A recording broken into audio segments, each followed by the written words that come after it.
Hello and welcome, it's Jilly Cube and I'm here on the Sunshine Coast in Queensland, Australia.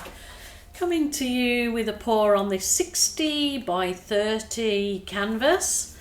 I have put masking tape on the bottom because lots of you ask, how do you keep your bottoms clean? That's how you keep the bottoms clean, is put masking tape. I have put my giant push pins in it. I hit them in with the hammer and then I wiggle them out at the end and pull them. So then it keeps it up off your surface, and you can tilt either way and it not disturb.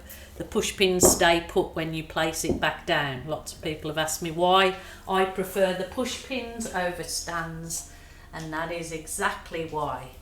So I am going to do a little pour in minimal colours today. It'll kind of be a Dutch pour. Yeah, I guess it's a Dutch pour. But of course it'll have some Jilly embellishments in it.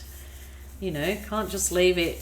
Got to add your mark to it, your kind of signature thing in things. So that's what I hope to do, and we'll see how it all goes. So for the base, I'm actually going to pour this is just the normal white acrylic paint that I've make up with my pouring medium. The recipe's in the drop down box, so there's no sort of big secrets to it, it's all there.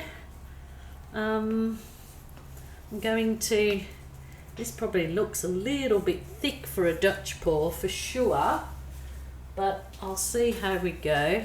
So, because I don't want just white as my base, I'll show you what I would like to do, but I'm thinking that this is a little thick for a Dutch pour. With a Dutch pour you definitely have to have your paints thinner, but I have done them recently in a little bit thicker, because it's allowed me to then add my embellishments to it afterwards, whether I balloon kiss or roll or do some embellishments, which have turned out beautifully over a Dutch pour. So it really does go to show you that you can mix your techniques. You don't have to, you just do a ring pour or leave it a ring pour. If you just do a Dutch pour, you don't have to just leave it a Dutch pour. You can do your own thing to it, like adding, you know, balloon kissing on a flip cup, or the options are endless, and it really is up to your own imagination what you can do. Just try it, because remember, it is only paint, and there's no there's no sort of rules to this abstract art. You can do whatever you choose to it. So I am adding the white. Maybe I've got this is metallic gold, but it had the skin tone colour. It's called skin tone, and I really wanted to, oh my goodness, it's got bits of dropping from the bottom. I've got a sparkle there, but I'm going to leave that in and take that it was meant to be. Yes, so just thinking if I can add, I want to add some of this to, so for when I blow out the rest of it, it's not just a white background, it's got some of this in it too. So let's see how we go. Hey. I think I need to thin this down a little bit, and what I'm going to do is open it up, and I'm going to add a little bit of more of my Floetrol, so then it might help my cells. So I've just got this last bit of Floetrol left in this container, so I'll add that to the paint, and I might add, where's my water? It's gone. I might add a little bit of just plain water in there. Just want to thin that paint down a little bit. It's just made up in my normal way, and I keep this 1 litre container because it's great then you've got a big amount of paint made up for your base coats. It's got, none of my paints have got silicone in. It's only, I only of recent adding what do you call it? Yeah, Floetrol for my cells.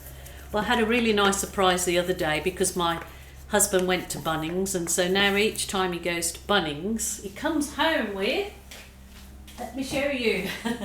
He goes to Bunnings, which in Australia's our equivalent to Home Depot, I suppose. So he come home with Floetrol. So he gets extra special kiss when he comes home with Floetrol. It's like the liquid gold, isn't it? Everybody wants Floetrol that's in America and England, and so it's just works wonderfully. I am not going to actually blow or do anything with that until my next step, which is my blues. I'm going to put my blues in. This mostly blues over the top of this in different tones. So this is a turquoise blue. So I will just do it a little bit. Instead of pouring the whole of the colour in a line, I'm going to try it a different way. Well, say try it. I did do this in a few pours last week too, and it turned out beautiful. So that's turquoise. This one is cyan, C-Y-A-N blue.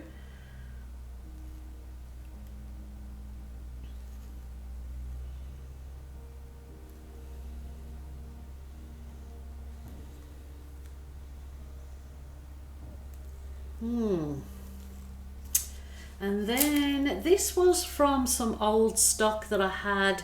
I'm not sure if they even make this colour anymore. It's called Harbour Night, so it's kind of a navy, but not as dark as the navy that I make up myself. So we'll see how we go. But I'm really thinking this might be too thick for a Dutch pour. So I might, but we'll just see. If it's not, I'll go to plan B. No problems. This is a right old wiggly old thing, isn't it? Now I'm going to go, I might put a little bit more of the turquoise.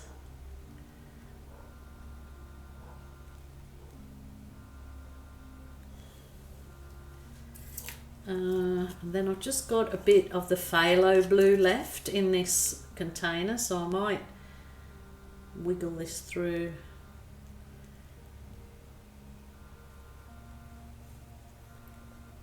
You know, they either turn out really lovely or they don't, so you can usually, you know, definitely fix up a bad pour if it doesn't turn out right. You can either wash it off, scrape it, whatever. I am really not sure that this is going to blow out, but let's give it a go. I'll just go over it with my heat wand, get rid of any air bubbles.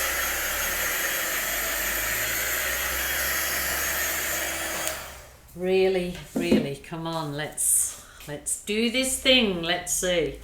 Okie doke. So I've got my, this is just a hairdryer thing that used to have the heat brush on the end. I found this particular one in a charity shop and I was excited because it had got that on, but I have got some in my Amazon shop that looks exactly similar with an end like this, so the link is down below. Give it a go. Let's see. Woo! Where do I start?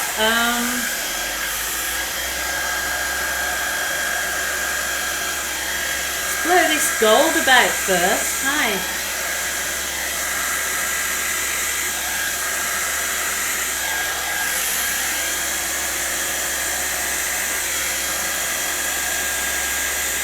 It is actually blowing, and I didn't think it would, the gold and the white.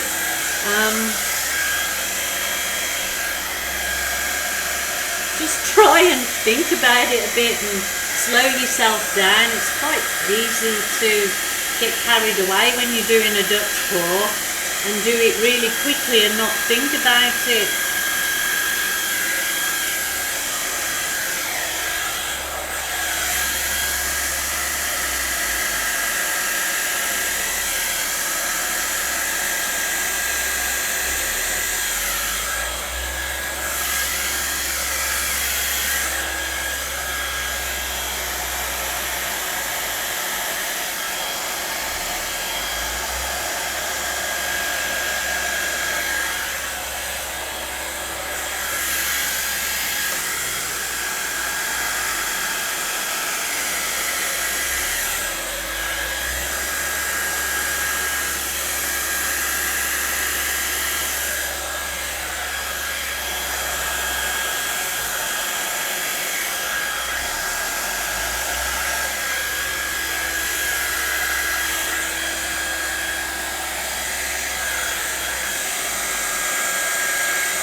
Now, it is with a Dutch pour, you sometimes stop yourself because you go too far. Stop and just can't, turn your machine or your stuff off and think about it again. And if you feel like, like I feel there's something missing here, you feel like there's something missing, pour a bit more colour on and blow it out, because there's no rules, absolutely no rules. So I feel it just needs something to soften that up. So I might add a little bit of, see what you do when you've got a big bottle, it's very hard to control. I'll put a bit more of the blue in there because I like the dark blue. And like this idea of it probably needs softening up, putting the gold and the white separate. If it was blown out to begin with, which I should have thought about, blow it all out well and then put my other Dutch, the Dutch pour colours in. But you just learn each time you do it. I'm going to blow that bit out.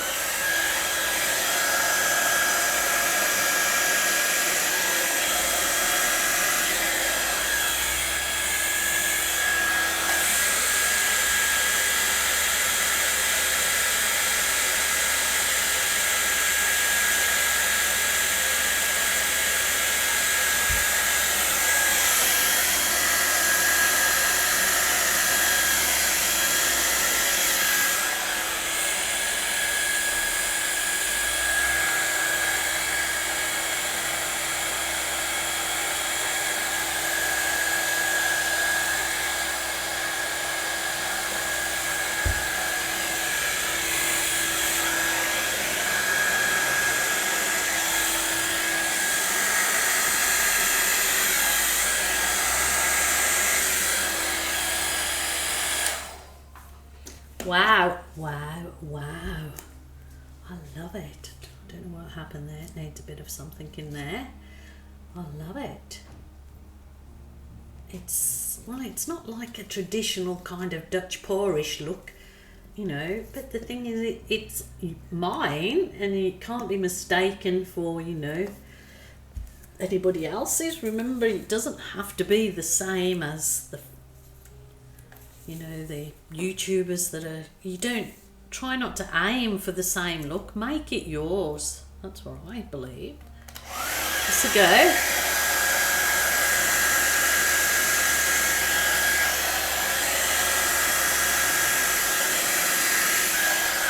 Wow. I love it. I love it. Wow. So nice, so nice.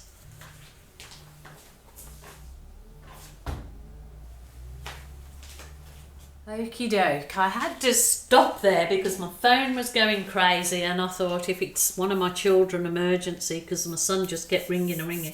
So I had to stop and answer him, and while I was talking to him on the phone I did these little bits out here. I absolutely love this, I love it, and it would be perfect as it is. I love that I did this extra bits, and I'm certainly gonna try and do this again.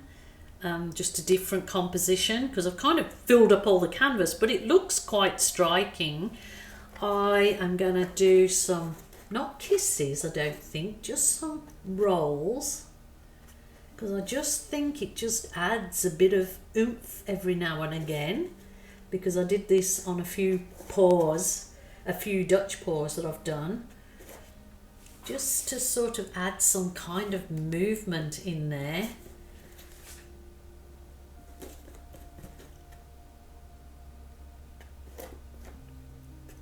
I just think it looks gorgeous. Very pleased with this actually. Ooh, I like that. I like that. So if the pouring gods are with me and it dries just beautiful, which I really hope that it does, that'll be a lovely, lovely one.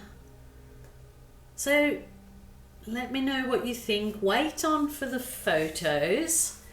So I kind of found a little bit better way to soften edges with the balloon, more so than what I used to do with the blow it out with my straw. The people used to say, no, stop blowing it out because it looks like elephant feet. So sometimes, see, the balloon is adding some soft wispy bits, but without looking like balloon kissing. So got to put my signature balloon kiss every now and again. That's what I do. It's what makes my paintings for some of my buyers here in Australia just love the balloon kissing, and they buy my paintings because it's got that in it that they know me for. So all right, absolutely love it. I am quite excited about it. It's just got so much lovely movement, and I think it's gorgeous. I absolutely love this one, and I hope you do too. So until tomorrow, my lovely people, please join me again. If you haven't already subscribed, please hit the subscription button. It helps me, but it doesn't cost you anything. But what helps me more is coming back and watching my videos, liking and commenting, and that's absolutely free. Links below this video in the drop down box for all my pouring medium recipes, links to beginners videos, links to all the supplies that I use. It's all there. So until tomorrow, you lovely people, I will see you then. Okay, bye for now.